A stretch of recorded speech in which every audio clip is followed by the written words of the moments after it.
विभाग में आपका स्वागत है। मैं हूँ प्रोफेसर देवेंद्र राय।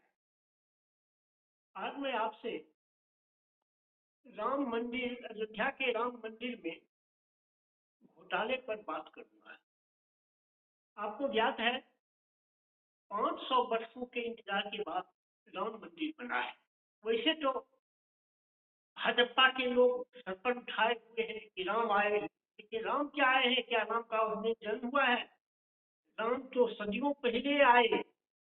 ये कहिए कि उनका एक भव्य मंदिर बना और उसमें उनका प्राण प्रतिष्ठा के साथ एक नया मूर्ति लाया गया।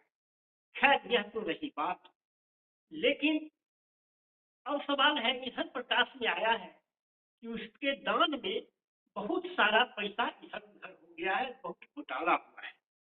भारत में तो मंदिरों में दान तो मिलते ही हैं, और ये जो राम मंदिर जो बना है अयोध्या का, यह भारत के सबसे अधिक दान वाले मंदिरों में से एक है।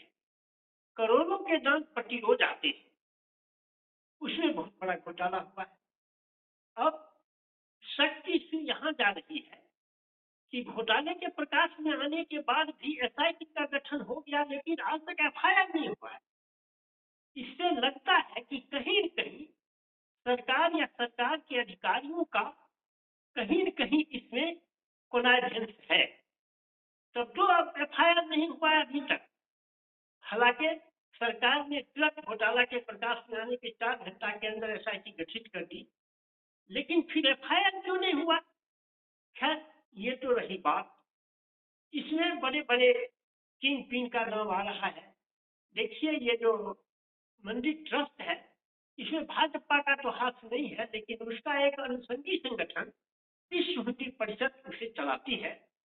उसके जो चंपत राय बंसल, जो उसके मुख्य पुजारी हैं, वह विश्व हिंदू परिषद से ही आते हैं। विश्व हिंदू परिषद के ही नेता रहे थे वह। इसमें एक शक की स्त्री कहाँ जा रही है कि वैसे तो दावे प्रतिदावे हो रहे हैं, कह रहे हैं कि उनके भतीजा के नाम से इतनी संपत्ति है, उनके नाम से 50 करोड़ की संपत्ति है। एक टिन्नू यादव है, उसके बारे में कहा जाता है, जो उनका ड्राइवर था, बाद में चल के वह 22,000 की नौकरी किया, और उसके पास अयोध्या के एक पॉश एरिया में 12-13 कमरों का 2 मंजिला मकान है। आखिर उसके पास इतना पैसा कहाँ से आया? लेकिन फिर एक तरफ और बात है कि इसमें जितना घोटाले हुए हैं 100-200 करोड़ का, उसमें जरूर ही टिन्नू यादव कोई मोहरा होगा, लेकिन यह किंग पिन नहीं है। किंग पिन कोई दूसरा है। अब शक्ति से वहां जाती है कि इसका जो चंदा का जो 14 दान पेटी है, जिसमें लोग पैसे, सोना चांदी, हीरा मोती के जवाहरात के दान करते हैं उसमें, और उसको एक कमरों में खोला जाता है, जो बैंक अधिकारी के समक्ष उसकी गिनती होती है।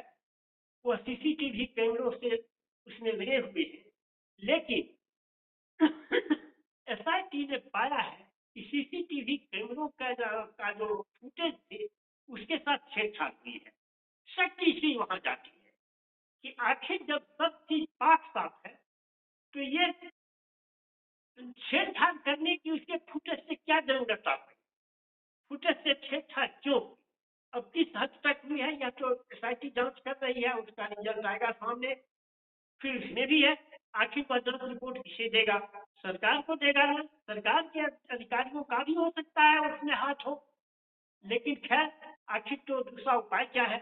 आखिर तो सरकार, एसआईटी तो सरकार को ही सुपुर्द करेगी, और करनी भी चाहिए। अब आगे देखिए। देखिए, मैं, ये तो एक राम मंदिर की बात रही। मैं एक ही चीज समझता हूँ कि भारतवर्ष में धर्म जो है, और भगवान जो है, और धर्म जो है, वह सबसे अच्छा लुक्रेटिव और प्रॉफिट वाला धंधा है। धर्म का धंधा है। हिंदुस्तान में जो मनीषी परंपरा है, ऋषि परंपरा है, उसमें इसके जो साधक होते हैं, वह तो जंगल में पूरे आत्म केंद्रित होते हैं, पूरी दुनिया से निरपेक्ष, अपने आप में लीन होते हैं, भगवान में लीन होते हैं। ये जो बड़े बड़े तारीखों में महंत होते हैं, वे कोई पुजारी या कोई धार्मिक व्यक्ति नहीं होते हैं, वे सब के सब उनका धंधा है, वो धंधा करते हैं। आप सोचिए, बड़े बड़े व्याख्यान करने वाले, भागवत कथा कहने वाले आपको कहेंगे कि दुनिया से निरपेक्ष हो, त्याग का, लोभ का, मोह का त्याग करो और खुद 20-20 लाख 10-10 लाख रुपया आपसे वसूल करें। आपके नजदीक कुछ पर उपदेश कुशल बहुतेरे, आपको उपदेश कुछ देंगे, अपने व्यक्तिगत जीवन में कुछ उतारेंगे।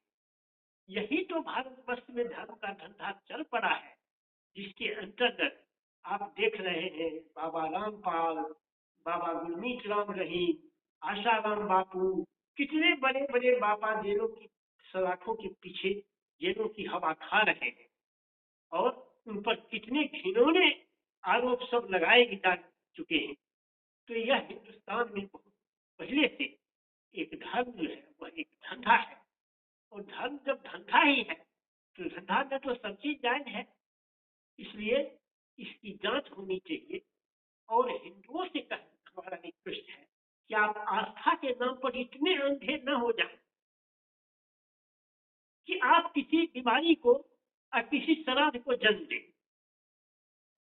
इसलिए जो दान करें तो वह रेसिप्ट दे करके ऑनलाइन दान करें, उसके दान पेटी में कुछ भी नहीं रखें, ऑनलाइन डिजिटली पेमेंट कर दें, वह अकाउंट में चला जाएगा सीधे, किसी के घोटाले की कोई बात नहीं रहेगी। तो यही खेला वहां चल रहा है। अब इसमें सरकार कहाँ तक इन्वॉल्व है, मैंने पहले ही कहा कि उसका संचालन विश्व हिंदू परिषद करती है, भाजपा नहीं करती है। लेकिन विश्व हिंदू परिषद तो संघीय संगठन तो भाजपा की ही है, तो भाजपा डायरेक्ट नहीं हो लेकिन परोक्ष रूप से तो वह इन्वॉल्व है ही।